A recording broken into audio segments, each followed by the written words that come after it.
પૂર્વક એનું સ્વાગત કરીશું. જોરદાર તાળીઓથી સ્વાગત કરીએ. સાથે સાથે અતિથિ વિશેષગણ મહાનુભાવો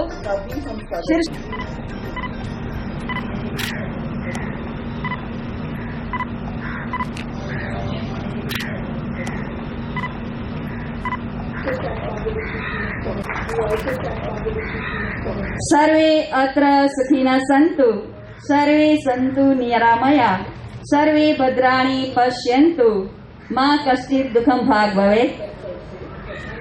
विश्व मंगलनी शुभकामना સાથે આજના જન ઔષધિ દિવસ કાર્યક્રમનો શુભારંભ માનનીય સમાહર્તા મહોદયા શ્રીમતી સલોની રાયમના કરકમલ દ્વારા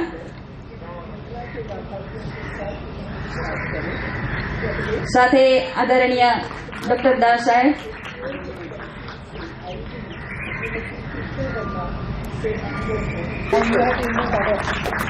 ધન્યવાદ.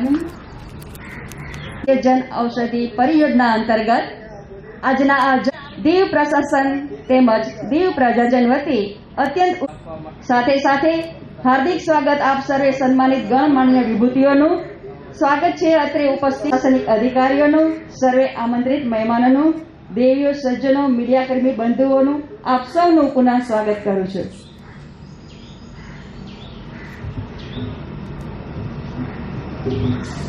આપણા માનનીય વડાપ્રધાન શ્રી નરેન્દ્રભાઈ મોદીજીનું એક લક્ષ્ય છે.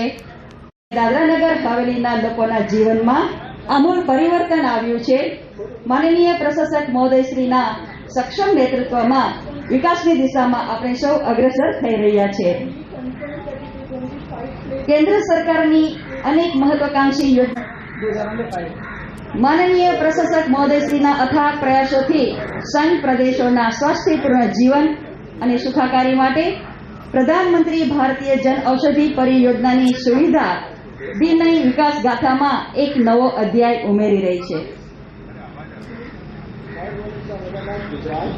પ્રધાનમંત્રી ભારતીય જન ઔષધિ પરિયોજનાની સિદ્ધિઓની ઉજવણી કરવા માટે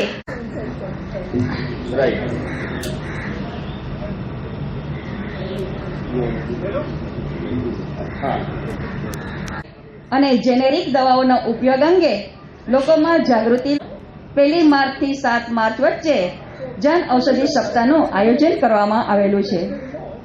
દિવસના શુભ અવસર પર દેશના માનનીય વડાપ્રધાન નરેન્દ્રભાઈ મોદીજી દીવ જન ઔષધિ કેન્દ્રના સંચાલક શ્રી ઇરશાદભાઈ કુરેશીના સોપાનોને સર કરવા શિક્ષણ અને આરોગ્ય માટે સંઘ પ્રશાસન સદા સંવેદનશીલ અને ગંભીર છે. પ્રધાનમંત્રી જન ઔષધિ પરિયોજના દ્વારા સમાજના ખાસ કરીને ગરીબ અને મધ્યમ વર્ગને સસ્તી અને ગુણવત્તાપૂર્ણ તબીબી અને આરોગ્ય સેવાઓ કેવી રીતે સરળતાથી ઉપલબ્ધ થાય તે માટે સરકારશ્રી સતત પ્રયાસ કરી રહી છે. વધતા જતા રોગોની સમસ્યાઓમાંથી સમાધાન શોધી વ્યથા નહીં પણ વ્યવસ્થા જે ઔષધિ કેન્દ્ર ખોલ્યા છે. પ્રધાનમંત્રી જન ઔષધિ પરિયોજના સ્વસ્થ ભારતની સંજીવની બની છે. જન ઔષધિ કેન્દ્ર પરથી દવા લેવાથી ગ્રાહકોને 50 થી 90% બચત થઈ રહી છે. અત્યાર સુધીમાં દેશભરમાં 6000 થી વધુ જન ઔષધિ કેન્દ્રો ખુલ્યા છે.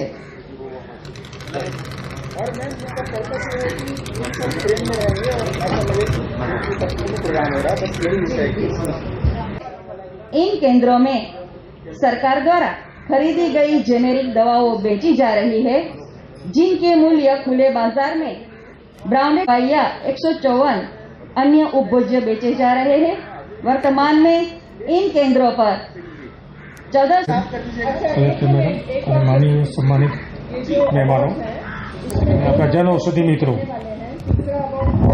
जन औषधि परियोजना आ योजना भारत सरकार तरफथी आम जनता ने सस्ती और गुणवत्तावाળી दवा मळे ए रीतनु पूरा भारतभर में आयोजन करेलू है. घणा बधा कस्टमरो एवा छे कि मोंघी दवा होवाने लीधे ए लोको दवा नहीं लेता અને દવા નહીં લેવાને લીધે વધુ બીમાર પડે કાં તો મૃત્યુ પામે છે. તો આપણા શ્રી માનનીય પ્રધાનમંત્રી મોદી સાહેબે આ યોજનાનું પાલન 2015થી શરૂઆત કરી આજની તારીખની અંદર સમગ્ર ભારતની અંદર 74થી પણ વધારે પ્રધાનમંત્રી ભારતીય જનઔષધિ કેન્દ્ર કાર્યરત છે. તો જનઔષધિ યોજનાની અંદર જનરિક મેડિસિન એટલે શું? ઘણા બધાને એવું હોય છે કે જનરિક મેડિસિન એટલે શું? જનરિક મેડિસિનની અંદર જે તત્વ સ્ટાન્ડર્ડ મેડિસિનમાં આવે છે એ જ તત્વ જનરિક મેડિસિનની અંદર આવે છે.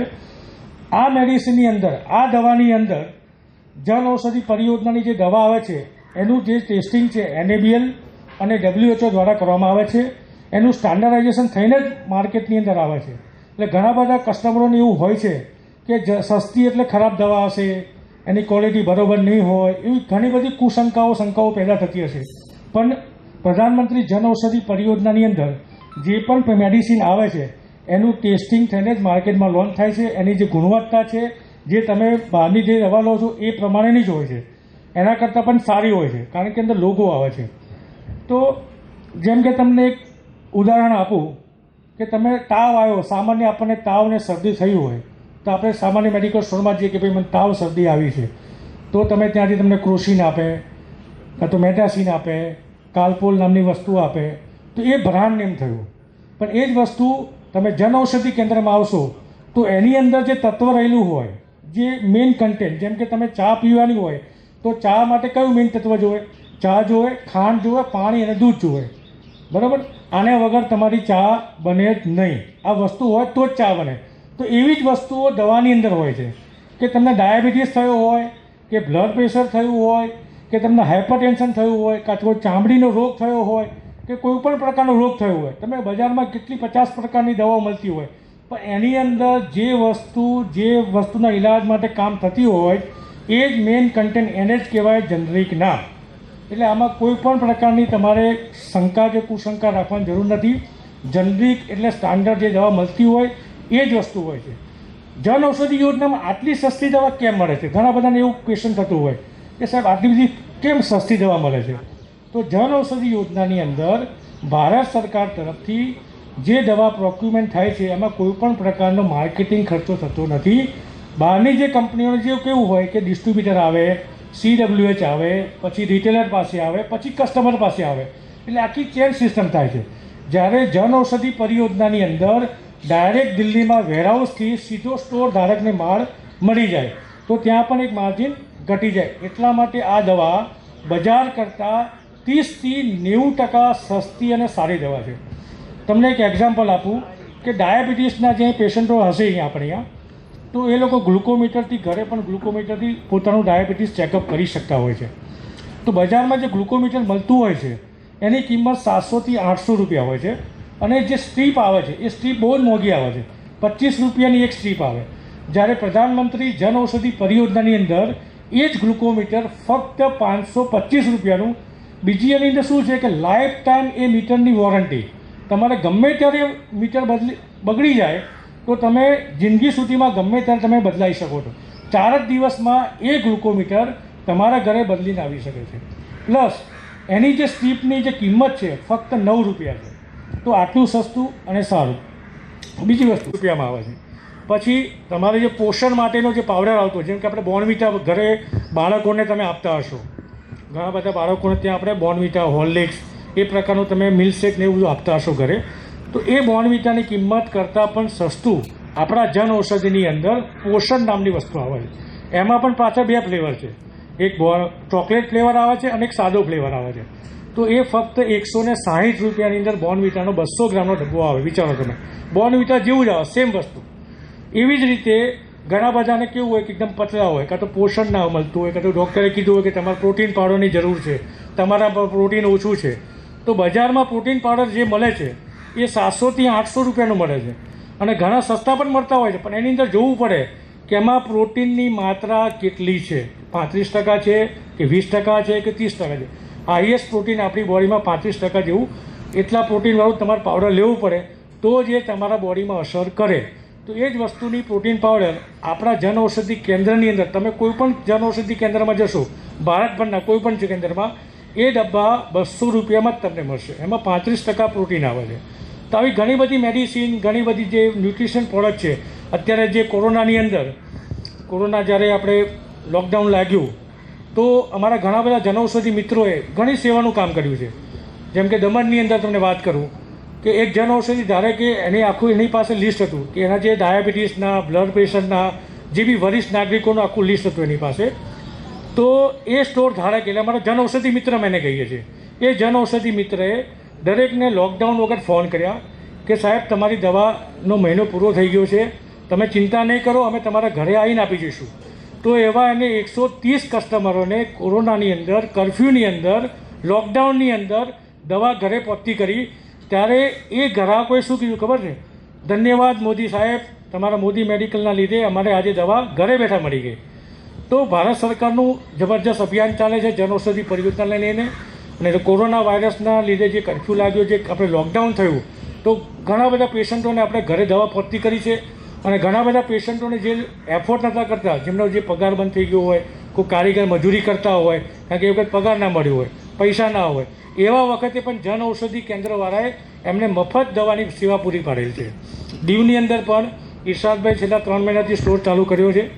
તો ઇરશાદભાઈનો બી કેવાનો અનુભવ મેં એમને કીધો કે ઇરશાદભાઈએ જનઔષધિ કેન્દ્ર જ્યારે ચાલુ કર્યો ત્યારે એમની પાસે જેટલા બી કસ્ટમર આવતા હતા તે કે સાહેબ મને બધા દુઆ આપીને જતા હતા, મને આશીર્વાદ આપીને જતા હતા कि साहब इरशादभाई तुमने मोदी मेडिकल जो किया है, जनऔषधि मेडिकल स्टोर आपने जो स्टार्ट किया है दीव के अंदर, बहुत ही भला काम किया है. तो घણા બધા પેશન્ટ, હું 4 દિવસથી દીવમાં દુકાનમાં બેઠો હતો તો ઘણા બધા પેશન્ટો હું જોતો હતો કે જેમને ચામડીની દવા ઇટ્રાકોનાઝોલ કરીને લખતા હોય ડૉક્ટર સાહેબ. ઇટ્રાકોનાઝોલ બજારમાં 230 રૂપિયાની એક સ્ટ્રીપ આવે. એ જ વસ્તુ આપણા જનઔષધિ કેન્દ્રની અંદર ખાલી 55 રૂપિયાની આવે. તો સસ્તી અને ગુણવત્તાવાળી દવા છે. અમારું અભિયાન એક જ છે, જન જન તક જનઔષધિ. ભારતભરની અંદર ભારત સરકારનું એક જ અભિયાન છે, આપણા માનનીય વડાપ્રધાન મોદી સાહેબનું એક જ અભિયાન છે કે જન જન તક જનઔષધિ પહોંચવી જોઈએ. તો આ બધાની અંદર તમારો સહયોગ અમારે જરૂર છે. હમણાં આપણે નરેન્દ્ર મોદી સાહેબના લાઈવ પ્રસારણ આપણે જોઈ શકીએ.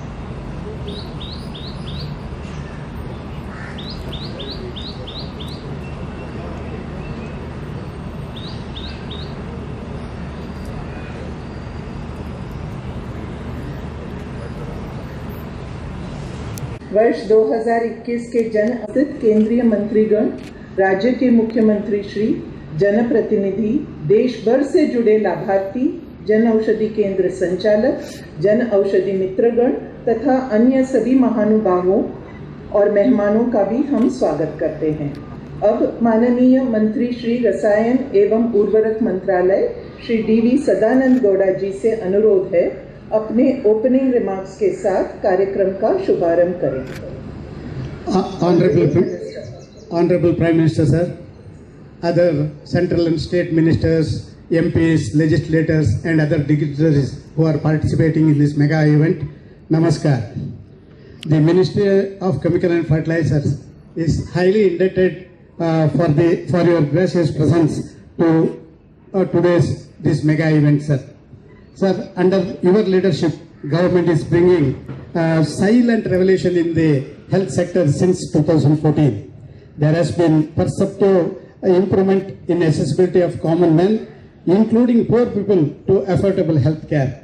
Now there are schemes providing for free treatment for in hospitals up to 5 lakh under Ayushman Bharat Yojana, adequate care for nutrition for pregnant women under Pradhan Mantri Matru Vandana Yojana, clean water to the people under the Har Ghar Jal Mission, bringing behavioral change towards the cleanliness under Swachh Bharat Mission, universal immunization for children under Indradhanush Mission, strengthening health infrastructure by 27% higher than the current fiscal year. Never before the health sector was given such an importance, and the present government under your visionary leadership has did it, sir. Sir, you have been pivotal in bringing this like that, sir. In the year 2014, only 131 products were in the basket, sir. Today, 1,449 medicines and 204 surgical items are included in the basket, sir. The total turnover, sir, a mega jump has been taken, sir. See, in 2004, it was mere 7.29 crores, sir. In the year 2013-14, today it has gone to 6,000 crores during the year 2021, sir. Sir, this scheme has a cascading effect on the citizens, sir.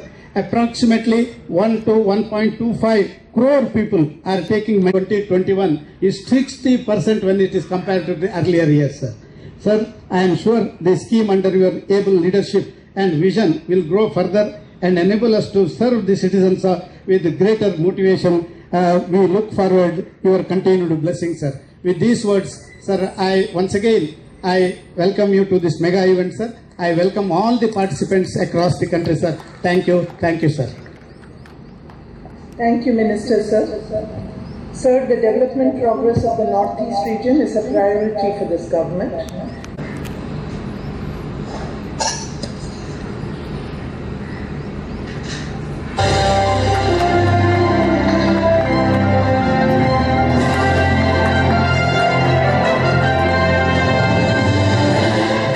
सस्ती दवाई मिले, गरीब को दवाई के बिना मरने की नौबत न आए, इसलिए पूरे देश में जन औषधि भंडारों का अभियान चलाया है। प्रधानमंत्री जन औषधि परियोजना के अंतर्गत आज पर्वतीय क्षेत्रों के आंतरिक भागों से लेकर मेट्रो सिटी तक 7,499 जन औषधि केंद्र कार्यरत हैं।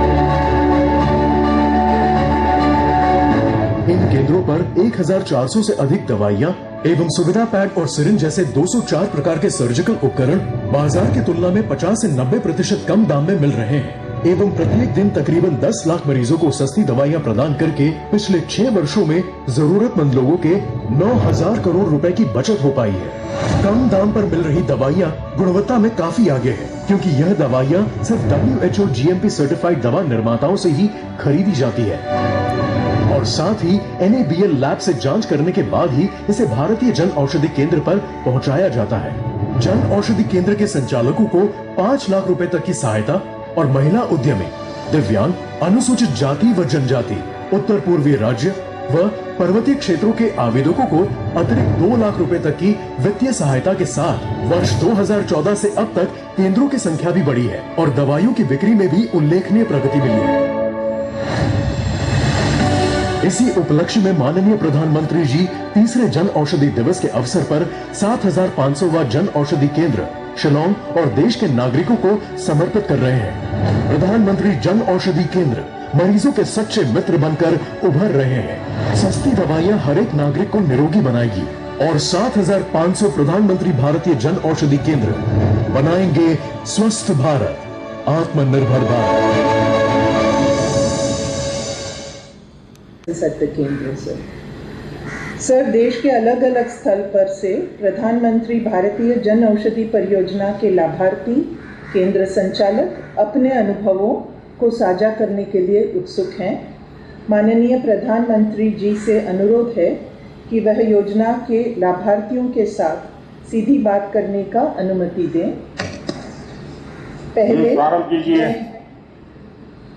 पहले हिमाचल प्रदेश के शिमला जिले के थियोग तहसील श्रीमती कृष्णा वर्मा।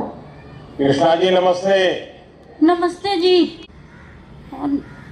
सर, और मैं पिछले 20 सालों से हाई बीपी, शुगर और दिल की मरीज हूँ सर। और मैं पहले सर इसके लिए मुझे दवाइयाँ खानी पड़ती है सर। जन औषधि की जो दुकान खोली गई है उसमें बहुत सारी सस्ती दवाइयाँ मिलती है। तब सर मैं जब वहाँ पे गई तो मुझे जो दवाइयाँ पहले 5-6 हज़ार पर एक महीने में देने पड़ते थे सर, और वो मुझे अब 1,800 रुपये में मिल रही है सर। मैं पेशे से एक किसान हूँ और हम अपना गुजारा हम इस खेती बाड़ी से ही कर रही हूँ और मैं मेरे पति और मेरा पूरा परिवार किसानी से जुड़ा हुआ है सर। और अब मुझे जब आपकी मोदी जी की दुकान से जो दवाइयाँ मिलती है, मेरे बहुत सारे पैसों की बचत हो रही है सर, और उससे मैं घर का खर्च भी चलाती हूँ और बुढ़ापे के लिए अपनी सेविंग भी कर रही हूँ सर। पहले लगता था जब हमें बहुत सारे पैसे देने पड़ते थे, मैं सोचती थी सर कि मैं या तो अपना इलाज करवाना छोड़ दूं या मैं मर जाऊं, क्योंकि मेरे घर परिवार पर पैसों का बहुत बोझ पड़ता था सर। इसलिए मैं सोचती थी कि मैं अपना इलाज ना करवाऊं, पर सर जब से आपकी मोदी जी की दुकान से दवाइयाँ लेती हूँ मुझे बहुत फायदा हो रहा है और अब मेरे जीने की आशा जगी है कि मैं अब नहीं अपना इलाज रोकूंगी। आप हमारे हिमाचल, हमारी देवभूमि के लिए आप देवदूत बनकर आए हैं सर।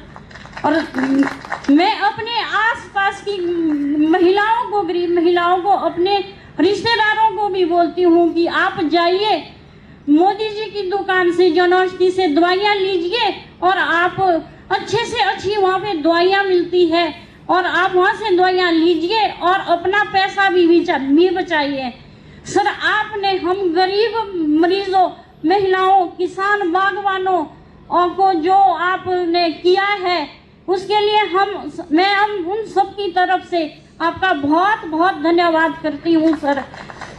हाँ जी कृष्णा जी, मुझे अच्छा लगा, आज योग वालों के दर्शन मुझे हो रहे हैं। हाँ जी सर। शायद आपको मालूम है कि नहीं मुझे पता नहीं, मैं पहले योग बहुत आया करता था। हाँ जी सर। तो मेरा एक कार्य क्षेत्र था तो मेरा योग आना बहुत स्वाभाविक था, लेकिन मैं हैरान हूँ योग में तो 25-50 कदम भी सीधी सड़क नहीं है, ऊपर चढ़ना उतरना पड़ता है। उसके बाद भी आपको डायबिटीज कैसे हो गया? पता नहीं सर कैसे हो गया, ये तो मुझे नहीं मालूम। अभी कितना पैसा पहले खर्च होता था, अभी कितना होता है सर? अब 1,800-1,000 रुपया खर्च होता है सर। अब पहले कितना होता था? 5-6 हजार एक महीने में देना पड़ता था सर, और ये दवाइयाँ मुझे खानी भी जीवन भर है सर। कृष्णा जी देखिए, दवाइयाँ तो जरूर खानी पड़ेगी क्योंकि अब ये बीमारी ऐसी है कि घुस गई है, लेकिन आप भी कुछ योगा वगैरह करते रहिए, जरूर उससे लाभ होगा। डायबिटीज के लिए भी कुछ योगा है, इसका लाभ लेना चाहिए। लेकिन मुझे बहुत अच्छा लगा, आज योग के लोगों के मुझे दर्शन हो रहे हैं, बहुत बड़ी संख्या में लोग वहाँ बैठे हैं, सबको मुझे दर्शन करने का सौभाग्य मिला है और मुझे बहुत अच्छा लगा कि आप भी औरों को इस काम के लिए प्रेरित करती हैं। मोदी की दुकान पर लोगों को भेजती हैं आप, लोगों के पैसे बचेंगे तो अच्छे काम में आएंगे। और सरकार की कोशिश यही है कि दवाई के पीछे जो खर्च होता है, जो गरीब परिवार, मध्यम वर्ग के परिवार को उसके कारण बहुत तकलीफ हो जाती है, लेकिन आपने ये बात को ठीक से पकड़ा, लोगों को पहुंचाया। मेरी तरफ से आपके उत्तम स्वास्थ्य के लिए मैं प्रार्थना करता हूं। और योग में तो बीमारी होनी ही नहीं चाहिए जी। योग इतना बढ़िया जगह है, वहां बीमारी नहीं घुसनी चाहिए। चलिए, बहुत बहुत शुभकामनाएं आपको। जी सर, मैं भगवान से प्रार्थना करती हूँ सर कि आप दीर्घायु हो, आप बागवानों, गरीबों और किसानों के हितैषी हैं सर। मैं भगवान से प्रार्थना करती हूँ कि आप दीर्घायु हो, हम गरीबों, बागवानों, किसानों के लिए ऐसे ही कार्य करते रहें। और मैं माननीय आप माताओं बहनों का आशीर्वाद ही मेरे लिए बहुत कुछ है। और हिमाचल का तो हर परिवार देवदूत परिवार है, हर परिवार ने देश की रक्षा के लिए बच्चों को दिया है। तो अपने आप में देवदूत का भूमि है। हाँ जी सर, साथ में मैं माननीय मुख्यमंत्री श्री जयराम ठाकुर जी का भी तहे दिल से धन्यवाद करूंगी सर। ये भी हमारे गरीब किसान, बागवान, महिलाओं के लिए बहुत अच्छे कार्य कर रहे हैं सर।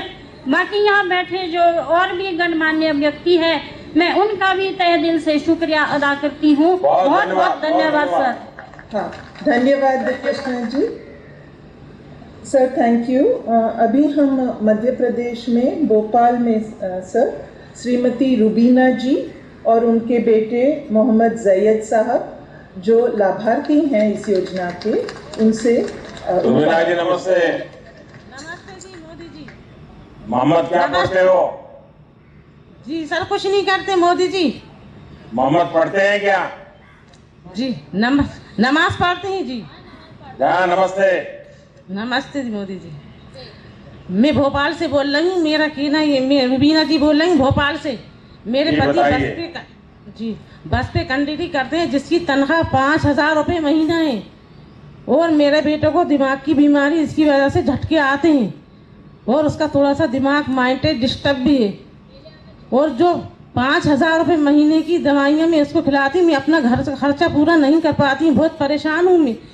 और साथ में कर्जदार भी हूँ और मेरे घर गिरवी रखने की और लोन लेने की नौबत आ चुकी है। लेकिन मेरे पड़ोसी ने मुझे बताया कि मोदी जी की दुकान से सस्ती दवाइयाँ मिल रही हैं। मैं मोदी जी की दुकान गई, वहाँ से सस्ती दवाइयाँ खरीदी, मुझे 2,000 रुपये महीने की मिली, मेरे पैसों की बचत हुई।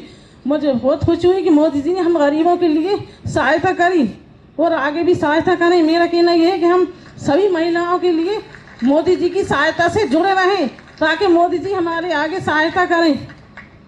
ऐसी स्थिति है, आपको हर पल बच्चे को संभालना पड़ता है। जी मैं सर। जानता हूँ एक माँ को कितनी तकलीफ होती होगी, मैं इसका पूरा अंदाज लगा सकता हूँ। जी सर। मैं अपने घर ठीक से नहीं चला पा रही, बहुत परेशान हूँ। और जब बीमारी आ जाती है तो मजबूरी हो जाती है, ये दवाइयों का खर्चा करना ही पड़ता है। अब ये भी सही है कि दवाइयाँ बहुत महंगी होती हैं, तो बस आप गरीबों के लिए, मध्यम वर्ग के लोगों के लिए जो एक दिल में दर्द है, उसी में से ये प्रधानमंत्री जन औषधि योजना का जन्म हुआ। आपसे मेरा यही आग्रह होगा कि जिनसे भी आप जानते हैं, पहचानते हैं, अगर उनको दवाइयाँ खानी पड़ रही है तो उनको जरूर बताइए कि आप ये जन औषधि केंद्र से दवाई लीजिए। लोग उसको मोदी की दवाई दुकान कहते हैं, तो मोदी की दुकान से खरीदिए और जाकर के अपने पैसे भी बचाइए और दवाई लेने में कभी कोताही मत बरतिए। बेटे का जीवन भी बहुत अच्छा बन जाए। बहुत बहुत शुभकामनाएं। बहुत बहुत शुक्रिया आपको, बहुत बहुत शुक्रिया श्रीमती रुबीना जी। अब सर हम अहमदाबाद में पायानी है, मैं अहमदाबाद का रहवासी हूँ। सर मैं करीबन 2 साल से अहमदाबाद में कहाँ रहते हैं राजू जी? सर मैं नया निकोल में रहता हूँ। सर करीबन 2 साल से मैं प्रधानमंत्री भारतीय जन औषधि परियोजना के साथ जुड़ा हुआ हूँ। सर हम लोगों ने जब ये कोरोना की महामारी में हम सब जन औषधि मित्रों ने मिलकर एक अभियान की शुरुआत की थी। हम लोगों ने सर घर घर जाके हमारे जो मरीजों है, जो रेगुलर पेशेंट है, बीपी डायबिटीज, उनको दवाइयाँ पहुँचाई है। सर उसके बारे में मैं थोड़ा 1-2 मिनट बोलना चाहता हूँ। सर हमने देखा कि जैसे कोरोना की महामारी में लॉकडाउन आगे बढ़ता गया तो हमारे वहाँ मरीजों की संख्या बहुत कम आने लगी, क्योंकि सब लोगों को डर लगता था कोरोना का। जो बुजुर्ग थे उनको तो ज़्यादा लगेगा। उस वक्त सर माहौल ही ऐसा था, हम सबको पता है। सर मेरे घर में स्टोर ओनर है प्रदीप भाई, उनके साथ बात की और एक अभियान के बारे में बताया, तो उन्होंने बोला ये अच्छा काम है, हम करते हैं। तो हमारे ऊपरी अधिकारी के मिलकर सब हमने ये अभियान की शुरुआत की। तो हमारे पास जो डेटाबेस था उनसे हमने धीरे धीरे 2, 3, 4, 5 कस्टमर से बात की हमारे। तो उन लोगों ने बोला हाँ हमारे पास मेडिसिन तो नहीं है, लेकिन हमें क्या है अभी बाहर आने में बहुत डर लगता है, तो ऐसा कुछ हो सके तो हमारा टीकाकरण हो रहा है। सर आपने कई ऐसे देश है जहाँ पर टीका की उपलब्धि नहीं है, वहाँ पर भी आप पहुँचा रहे हैं। तो सर इनके लिए हम सब जन औषधि मित्रों की तरफ से मैं आपको सैल्यूट देना चाहता हूँ। अहमद रफीक भाई को आमंत्रित करते हैं कि वो आपसे बात करें। ईशान नमस्ते। नमस्ते साहब जी। हाँ रफीक जी बताइए। कैसे हो साहब? मैं इरशाद रफीक भाई कुरैशी बोल रहा हूँ। दीव संचालक हूँ मोदी मेडिकल स्टोर। मैं आपको बताना चाहूँगा मेरे एक्सपीरियंस कि मुझे 3 महीने ही हुए हैं ये मोदी मेडिकल स्टार्ट किए हुए। तो मैं पहले एक छोटे से मेडिकल स्टोर में फार्मेसी की जॉब करता था और मेरी तनख्वाह थी 8,000 रुपये ओनली। और पहले से ही मेरा ड्रीम था कि मैं मेडिकल स्टोर खोलूं, लेकिन मेडिकल स्टोर वो भी हो कि जिसमें सेवा भी कर सकूं। तो प्रधानमंत्री जन औषधि केंद्र से बढ़िया कोई ये मौका नहीं था कि जिसमें सेवा भी हो और कमाई भी हो। तो आज 3 महीने में मेरी आवक 3 गुना हो चुकी है जी, आपके आशीर्वाद से। अभी कितने लोग जन औषधि का फायदा उठाते हैं? अभी 1 महीने में मैं आपको बताऊं तो 1400 से 1500 आदमी फ़ायदा उठा रहे हैं, और ये यहाँ पे मोदी मेडिकल के नाम से ही फेमस हो चुका है सर। लेकिन और जो दवाई की दुकान वाले हैं वो अब आपको गुस्सा करते होंगे कि भाई हम तो दवाई पहले इतने बेचते हैं, तुम कहाँ से मोदी को ले आए, हमारा तो इतनी सस्ती दवाई देते हैं तो हमारा तो दुकान बंद हो जाएगा, लोग चिल्लाते होंगे। तो इसमें तो सर ये सेवा है, उनको सबको साथ देना चाहिए, सबका साथ सबका विकास है ये। तो देखिए, आपने अच्छा काम किया है और आपने पढ़ाई फार्मेसी की और दुकान खुद की बनाने का मन कर गया, लेकिन फिर भी आपने सेवा भाव से दुकान चलाने वाले काम में जुड़ गए, तो आप तो एक प्रकार से मेरे बहुत अच्छे मजबूत सहयोगी बन गए। सही है क्योंकि जितने जन औषधि केंद्र चलाते हैं वे मुनाफे के लिए नहीं चलाते।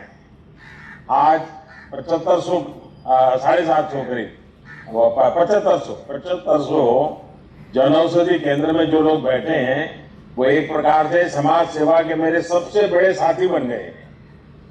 रफीक, आप भी उसमें से एक हैं।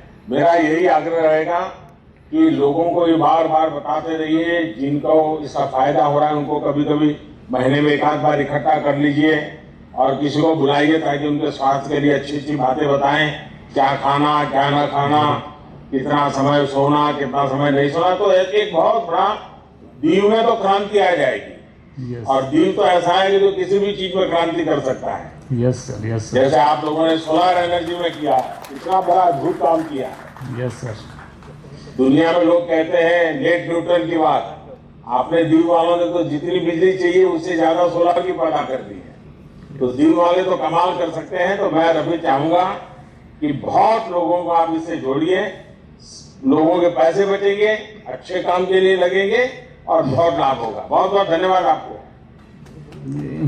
मैं एक एक्सपीरियंस शेयर करना चाहता हूँ अपने। Thank you Shri Ishwar ji. Sir, अब हम कर्नाटक में बेंगलुरु में डॉक्टर पद्मनाभ कामत जो जन औषधि को बढ़ावा देते हैं उनको तो मैंने जन औषधि जनोपयोगी अभियान बोल के शुरू किया। मेरा एक ऑब्जर्वेशन था कि शाम के समय और रात के समय पहाड़ी ज़िलों में दूर के जगह में अगर एक किसी का हार्ट अटैक होता है तो उनको ईसीजी करने में बहुत मुश्किल होती थी। तो लोग दूर दूर से अस्पताल के लिए सफ़र करना पड़ता था। तो मैंने ये सोचा कि जनऔषधि तो रात के 10-11 बजे तक खुला रहता है, गांव का जिले में है, देश का बहुत जगह पे है। तो हमने एक अभियान चलाया 3 साल पहले। वो अभियान से हमने जनऔषधि में ईसीजी मशीन लगवाया सर। आरंभ में बहुत लोगों ने मेरा निंदा की सर। धीरे धीरे निंदकों की संख्या भी कम हो गई और उनका बोलती भी बंद हो गई सर। उन्होंने बोला ये पागल है, हार्ट का डॉक्टर है, क्यों जनऔषधि के साथ मिला हुआ है। मैंने बोला मैं जनऔषधि से इसलिए मिला हूँ, मेरे को लोगों की परेशानी मालूम है। और मैं बोलना चाहता हूँ सर, जो हमने एक ईसीजी मशीन से 2018 में एक अभियान शुरू किया काय, इस साल का 2 थीम है, सेवा भी और रोजगार भी। मैं भी उसका भागी हूँ सर। मेरे को इस साल का थीम पता नहीं था। 2 साल पहले एक युवक मेरे से आके बात किया। वो बोला मेरे को रोजगार नहीं है, मैं मेडिकल शॉप चला रहा था, मैं बर्बाद हो गया, मेरे पास अभी पैसा नहीं है। मैंने अपने हाथ से उसको पैसा दे के एक जनऔषधि खुलवाया मंगलोर में। और मेरे को गर्व है सर, अभी 2 साल में वो जनऔषधि अभी टॉप है, भी बढ़ जाएगा सर। बहुत लोग मेरे से आके बोलते थे आप इतना बड़े डॉक्टर हो कि जनऔषधि पेशेंट को क्यों भेजते हो। मैं बोलता था मोदी मेडिकल्स को आपको उसको विश्वास नहीं है, आपको कोई हैसियत पे, मोदी की हैसियत पे कोई डाउट है? नहीं है ना, मेरे को भी डाउट नहीं है। आप जाओ उधर, अच्छी दवा मिलेगी। अभी जो मेरा निंदा करते थे अभी चुप हो गए हैं सर। डॉक्टर कामत, मैं सबसे पहले तो आपकी सेवा भाव के लिए बधाई देता हूं। और आप कन्नड़ भाषा से जुड़े हुए हैं, लेकिन आज आपने मुझे एक अच्छा नारा दे दिया, जन औषधि जन उपयोगी। बहुत ही अच्छा आपने हिंदी में नारा दे दिया, जन औषधि जन उपयोगी। और डॉक्टर, आपकी ये इनोवेटिव कल्पना है, ये मुझे लगता है, वैसे आपको देख करके ही लगता है कि शायद सेवा आपके संस्कार है। एक डॉक्टर के नाते जिस सरलता से आप बात बता रहे हैं, यानी हम जो डॉक्टरों की कल्पना करते हैं वो एक का मूर्त रूप है आप। और मुझे अच्छा लगा, आपके दर्शन करने का मुझे मौका मिला। और आपने आर्थिक रूप से संकट में एक नौजवान को मदद करके उसको एक अच्छा ही रास्ता दिखा दिया। और इसी जीवन आपका प्रयोग है तो वाकई में मानता हूं जो जन औषधि केंद्र के लोग आज सुन रहे हैं, उनको भी ऐसे नए नए आइडियाज आएंगे और वे भी कुछ डॉक्टरों की मदद से जन औषधि केंद्र को एक प्रकार से जन उपयोगी बना देंगे। मैं आपको बहुत बधाई देता हूं, बहुत शुभकामनाएं देता हूं। धन्यवाद सर, धन्यवाद। Thank you sir. भारतीय जन औषधि परियोजना विभिन्न श्रेणियों में परियोजना में जिन्होंने काम किया है, प्रशंसनीय प्रयास किया है, उन विजेताओं को माननीय मंत्री श्री गौड़ा जी के हस्तक अवार्ड्स प्रदान करना चाहते हैं। माननीय मंत्री जी की, प्रधानमंत्री जी की अनुमति हो तो आगे बढ़े। Padmanabh Kamath, professor and head of department at MC hospital, Bengaluru.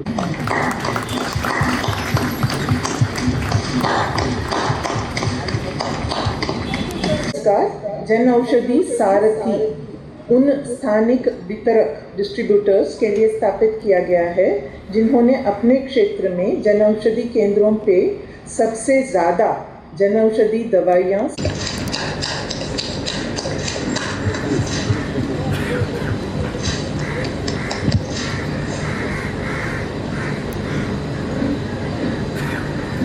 तीसरा पुरस्कार जन औषधि ज्योति उन औषधि केंद्र संचालकों के लिए स्थापित किया गया है जिन्हें महिला उद्यमी चला रही हैं केंद्र को और सबसे ज्यादा बिक्री भी कर रही हैं।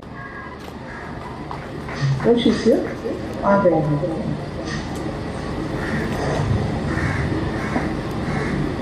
परियोजना परिवार के सदस्यों को पुरस्कार से प्रेरित करने के लिए आपका बहुत बहुत।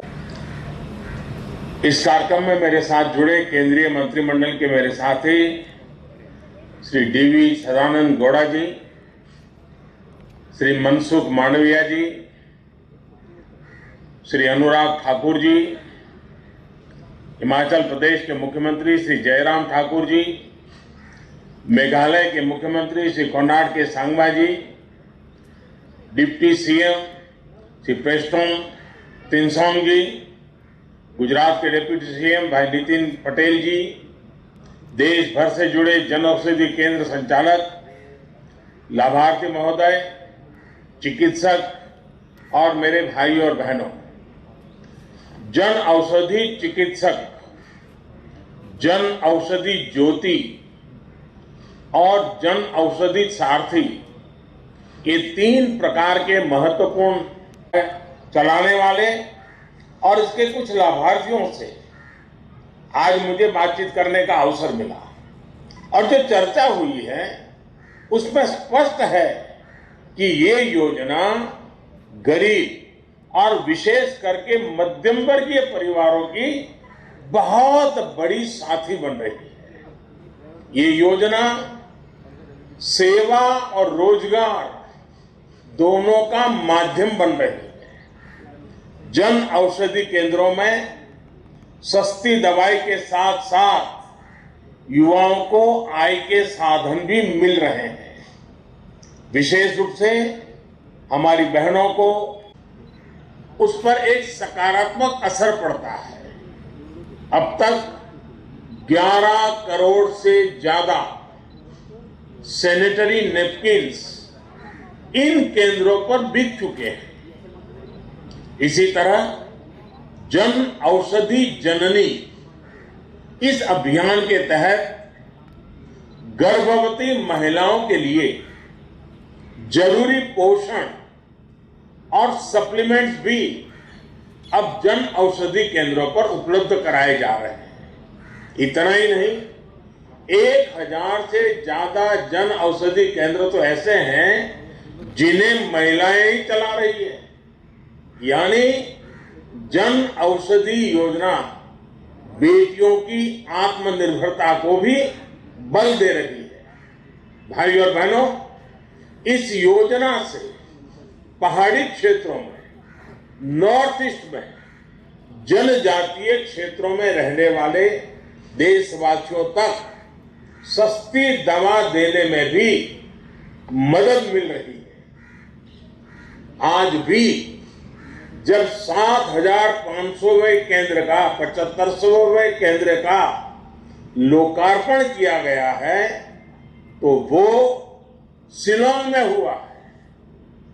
इससे स्पष्ट है कि नॉर्थ ईस्ट में जन औषधि केंद्रों का कितना विस्तार हो रहा है। साथियों, 7500 के पड़ाव तक पहुंचना इसलिए भी अहम है क्योंकि 6 साल पहले तक देश में ऐसे 100 केंद्र भी नहीं थे। मैं आज राज्य सरकारों से, विभाग के लोगों से एक आग्रह करूंगा। आजादी के 75 साल हमारे सामने महत्वपूर्ण अवसर है। क्या हम ये तय कर सकते हैं कि देश के कम से कम 75 जिले ऐसे होंगे जहां पर 75 से ज्यादा जन औषधि केंद्र होंगे और वे आने वाले कुछ ही समय में हम कर देंगे। आप देखिए कितना बड़ा फैलाव बढ़ता जाएगा। उसी प्रकार से उसका लाभ लेने वालों की संख्या का भी लक्ष्य तय करना चाहिए। अब एक भी जन औषधि केंद्र ऐसा न हो कि जिसमें आज जितने लोग आते हैं उसकी संख्या 2 गुनी 3 गुनी न हो। इन 2 चीजों को लेकर के हमने काम करना चाहिए। एक काम जितना जल्दी होगा देश के गरीबों को उतना ही लाभ होगा। ये जन औषधि केंद्र हर साल गरीब और मध्यम वर्ग के परिवारों में के लगभग 3600 करोड़ रुपए बचा रहे हैं और ये रकम छोटी नहीं है जो पहले महंगी दवाओं में खर्च हो जाते थे। यानी अब इन परिवारों के 3600 करोड़ रुपए परिवार के अच्छे कामों के लिए और अधिक उपयोगी होने लगे। इंसेंटिव भी 2.5 लाख से बढ़ाकर 5 लाख कर दिया गया है। इसके अलावा दलितों, आदिवासियों, महिलाओं और पूर्वोत्तर के लोगों के लिए इससे लोगों को सालाना करीब 12,500 करोड़ रुपए की बचत हो रही है। आयुष्मान योजना से देश के 50 करोड़ से ज्यादा गरीब परिवारों को 5 लाख रुपए तक का मुफ्त इलाज सुनिश्चित किया। भारत दुनिया की फार्मेसी है, ये सिद्ध हो चुका है। दुनिया हमारी जेनरिक दवाएं लेती है लेकिन हमारे यहां ही उनको एक प्रकार से उदासीनता रही, प्रोत्साहित नहीं किया गया। अब हमने इस पर कर दिया। हमने जेनरिक दवाओं पर जितना जोर लगा सकते हैं लगा ताकि सामान्य मानव का पैसा बचना चाहिए और बीमारी भी जानी चाहिए। कोरोना काल में दुनिया ने भी भारत की दवाओं की शक्ति को अनुभव किया। यही स्थिति हमारी वैक्सीन इंडस्ट्री की थी। भारत के पास अनेक बीमारियों की वैक्सीन बनाने की क्षमता थी लेकिन जरूरी प्रोत्साहन की कमी थी। हमने इंडस्ट्री को प्रोत्साहित किया और आज भारत में बने टीके हमारे बच्चों को बचाने के काम आ रहे हैं। साथियों, देश को आज अपने बेटे का टीका लगाया जा रहा है। हर दिन लाखों साथियों को भारत का अपना टीका लग रहा है। नंबर आने पर मैं भी अपनी पहली डोज लगवा चुका हूं। ऐसा संस्थान होता एक इंटीग्रेटेड अप्रोच के साथ काम शुरू किया। गांवों में 1.5 लाख हेल्थ एंड वेलनेस, पहले इन छोटे छोटे टेस्ट को कराने के लिए शहरों तक पहुंचना पड़ता था, वो टेस्ट अब in health and wellness centre पर उपलब्ध हो रहे हैं। साथियों, इस वर्ष के बजट मेडिकल कॉलेज बनाने पर काम चल रहा है। बीते 6 सालों में करीब 180 नए मेडिकल कॉलेज स्थापित किए गए। 2014 से पहले जहां देश में लगभग 55,000 एमबीबीएस सीटें थी, वहीं 6 साल के दौरान इसमें 30,000 से ज्यादा की वृद्धि की जा रही है। इसी तरह पीजी सीटें भी जो 30,000 हुआ करती थी, उनमें 24,000 ज्यादा नई सीटें। Thank you sir. औषध विभाग और देश भर से इस कार्यक्रम में उपस्थित सभी के तरफ से आदरणीय प्रधानमंत्री श्री नरेंद्र मोदी जी के मार्गदर्शन के लिए हृदयपूर्वक धन्यवाद। इस कार्यक्रम में उपस्थिति और अपने योगदान के लिए सभी माननीय मंत्रीगण, राज्य के मुख्यमंत्री, जनप्रतिनिधि। माननीय प्रधानमंत्री श्री नरेंद्र भाई लाइव प्रसारण।